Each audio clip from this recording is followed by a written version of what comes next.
Today's video is sponsored by Into the AM. What's going on to all my boys fans out there, and welcome back to my channel, Movie Files. Elliot back again, breaking down this third season of The Boys. We're talking episode 7, which was titled, Here Comes a Candle to Light You to Bed, an episode that shines a light on our characters' PTSDs, their past traumas, and all their father issues. We're discussing that and so much more in today's spoiler review. But before we get into the breakdown, if you all enjoy this type of content, well, give me a follow on Instagram as well as TikTok. If you're new to the channel and love early movie reviews, TV breakdowns, and live streams, well, come and join the community by subscribing and hitting that notification bell. If you all enjoyed today's spoiler review of The Boys, well, make sure you're giving the video a thumbs up and also sharing it. But more importantly, sharing your thoughts on the 7th episode. We got a lot of big reveals, including Homelander, who his father is.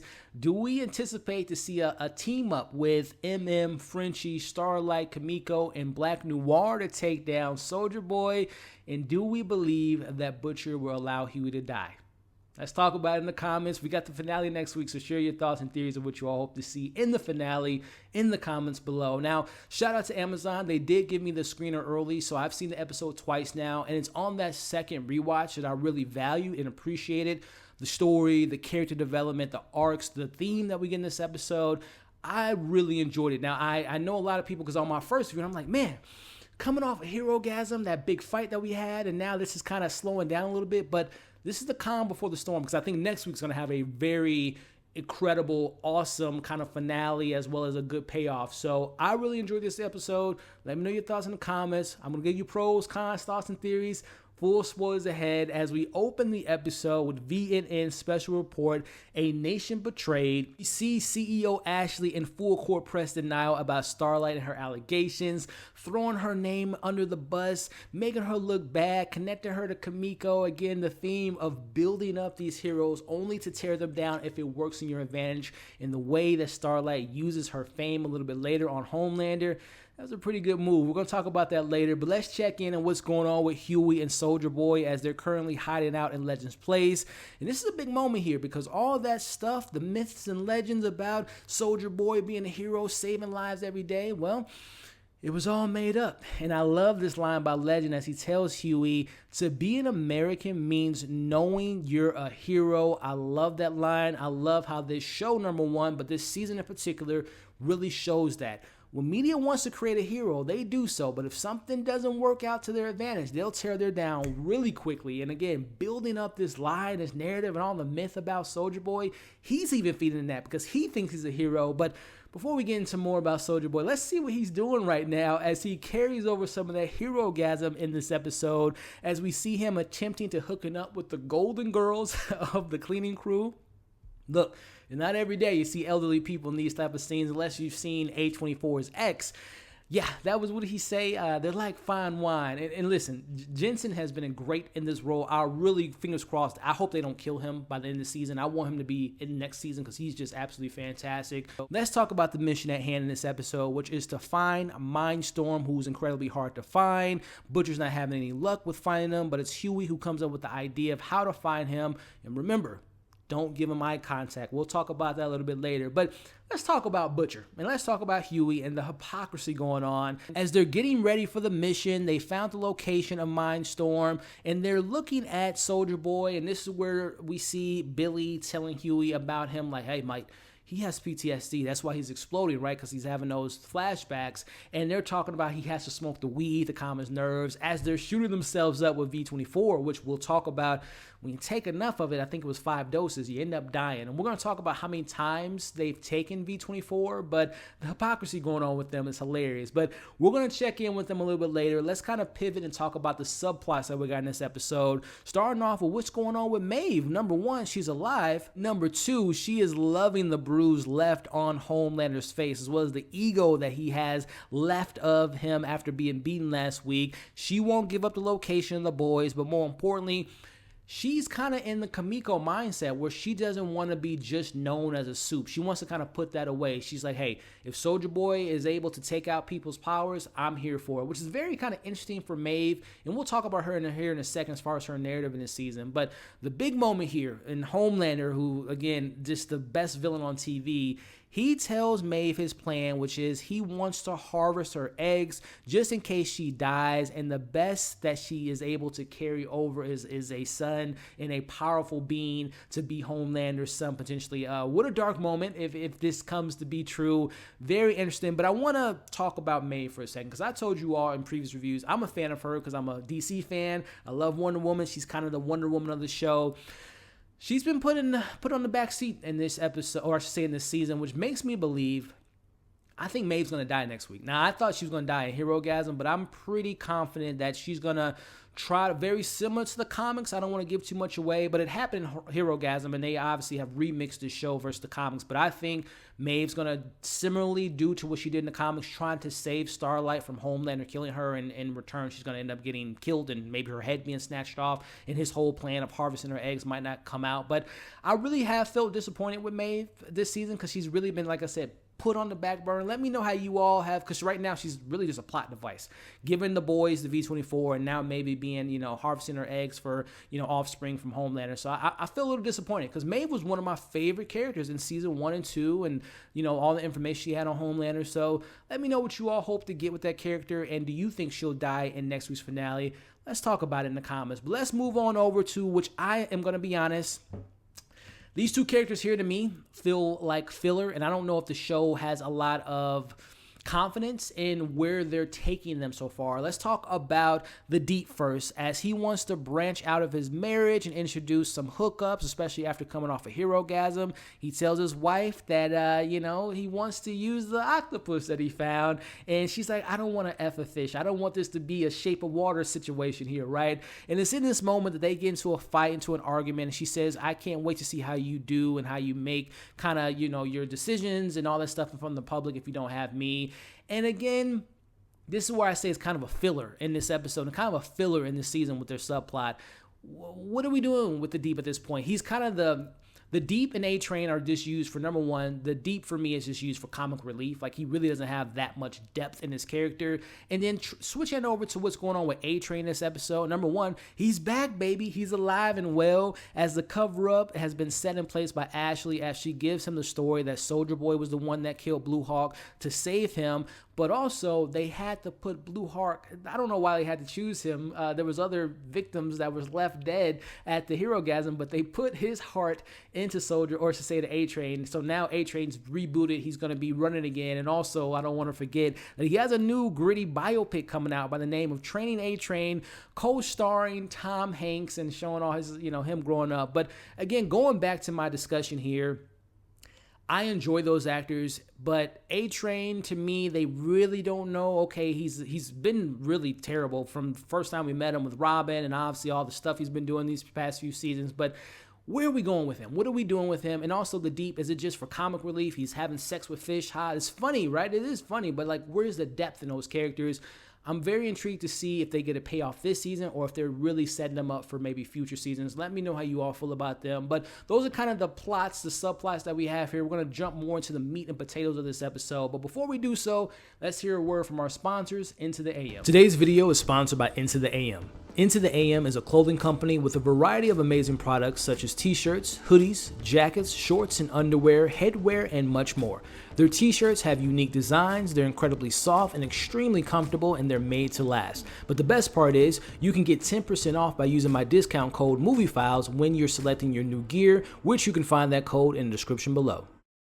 So shout out to the sponsor of this video, Into the AM. I'm always rocking their gears. I love their shirts. I love their apparel. If you all want to be looking fresh out there, especially this summertime, check out that link in my description. They got a lot of great stuff. But getting back into the discussion here, let's pivot over to the main plots, as let's see what's going on with Black Noir, aka Irving. This has to be one of the most unique and most interesting scenes that we've got in this show, as Black Noir is pretending to feed and also talk to his childhood friends that are at the Buster Beaver's Pizza restaurant. He has been going to them, has been talking to them since he was 9, but he doesn't want to hear their advice at this moment because it's not the best advice, because he has to face his trauma. He has to face his past. Again, that's a big theme in this episode. Let's talk a little bit more about this kind of self-reflection that we got with Black Noir, as they take him back to a flashback in which he was almost gonna land the role to play in Beverly Hills Cops, but so Soldier Boy did not put in a good word with him. As a matter of fact, he doesn't want him to go out of this group as he proceeds to beat the hell out of his crew and out of his team. And it's also important in this moment. Remember when Crimson said to Soldier Boy a couple weeks ago, she hated him, the team hated him, and we see that displayed in this particular moment. Again, I felt bad for him in that moment. I mean, Eddie Murphy, perfect casting, but he wanted to branch off. But Soldier Boy, again, fake hero of the group, did not want them to do that, right? So we see in this moment, this is another big reveal within him talking to his childhood friends. We find out that Stan was the one that made the deal with the Russians. He had Black Noir convince the other team members that there's a replacement of Soldier Boy in the form of his son, who we'll talk about later, in Homelander. And it's in this scene here that we actually see the Payback team coming together, betraying Soldier Boy, taking him out, handing him over to the Russians. But before that, we find out, I thought when we saw that flashback of Payback, I thought of Explosion was the thing that left, Black Noir not able to talk, him having the scars on his face. But no, it was getting his ass beat yet again by Soldier Boy, who dismantled his face. They eventually take him down, and we end this kind of the scene with Black Noir with his friends telling him, you got to finish what you start, which is killing Soldier Boy. So again, are we going to see Black Noir teaming up with the crew that we're going to talk about here with MM and Frenchie, Kimiko, and Starlight? Will he team up with them to take down Soldier Boy? Let me know your thoughts on all that. And what did you think about the animation? And I would have loved to have seen the live action version of them fighting, but it was a pretty cool, unique way to kind of add that story and that creative outlet into this episode. Let me know your thoughts on Black Noir. But let's check in with what's going on with Frenchie, Kimiko, MM, and Starlight. As at this point in the episode, Frenchie comes to MM, and this is where they're finding out, okay, how are we going to stop Soldier Boy? They look at the video. Frenchie discovers that the chemicals, the gas they need is in Russia, so I assume they're going to go to Russia again next week to take him out. But it's more or less the big thing that's going on and what's happening with Kimiko. She wants her powers back, as we see that she's sharing her very first drink with Starlight, and she wants to get her powers back, and she wants Annie to go to Vought Tower to get the Compound V. She has a letter that she reads off to her, to say that Frenchie reads to her, that basically explains why she wants her powers back.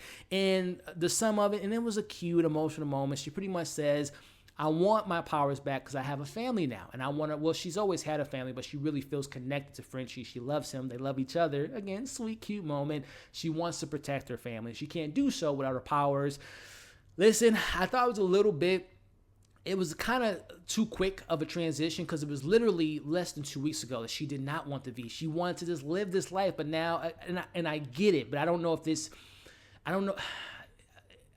earned. I feel like it was a little bit too rushed because it was literally an episode ago, and now she's reverting that back. I understand. She just almost lost her life. She almost saw Frenchie die in front of her. She needs to make a change, but I just wish it was maybe a couple more, maybe one more episode that she was powerless and she was, seeing these effects. Like, I need the Compound V to really be, protector of the family and whatnot. But let me know how you all feel about it. Again, it was a sweet moment. And also, too, I'm like, hold on. Annie's just like, she's willy-nilly just willing to go back to Vought Towers, which we'll get into here. But more importantly, like I said, let me know how you all feel about the Kimiko Frenchie storyline. And I think it's a death wish. I think next week Frenchie's going to die. But let's talk about Starlight as she makes her way into the Vought lab. And this is where she discovers the major side effects of V24, which includes growth. But if you take more than 5 ounces, you're going to get seizures. But also, more importantly, you're going to die. Now, I found it hilarious.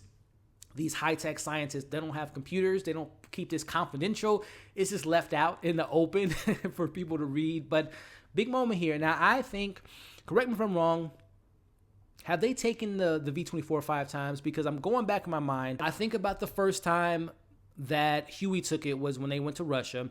The second time is when they went to go confront Soldier Boy.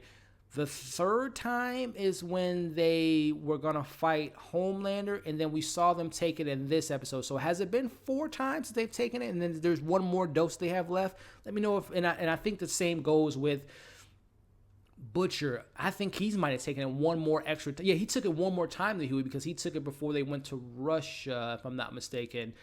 So he has 5 times. So let's count it in the comments. Correct me if I'm wrong, but let's get back into the discussion here as MM in this episode confronts his ex-wife's new boyfriend, Todd. He took her to a rally, which was, Homelander was present. He knocks him out because of the remark he makes. But I'm going to be honest with you. That plot to me is a little bit mishandled because, number one, his wife, like, you would think, and I don't think they're married. I think that's just her boyfriend. Like, number one, I don't even see her dating someone like him, like a super nerd or whatever. But neither here nor there. Like, to me, going back to MM and his wife, they had to go into protective services, and she knows what the Supes are capable of. She knows the truth, but yet she's dating this dude who's in love with Homelander. It just seems a little bit discombobulated. Like, I hope next week they've broken up because he is such a fan of this killer, and she knows that. So it's just kind of odd to me. But let's check into the big moments of this episode, which is pivoting over to Billy, Hughie, and checking back in with Soldier Boy. They have made it. They have found Mindstorm, but they come across a trap, which unfortunately Butcher doesn't listen to the number one rule. He looks him in the eye, which puts him in this endless nightmare, which reveals what happens to his younger brother. We finally find out what happened to Lenny. Let's talk about it. As we witness the flashback of the abuse that his father gave to him, but we get a better understanding of where all this rage comes from. He is just like his father.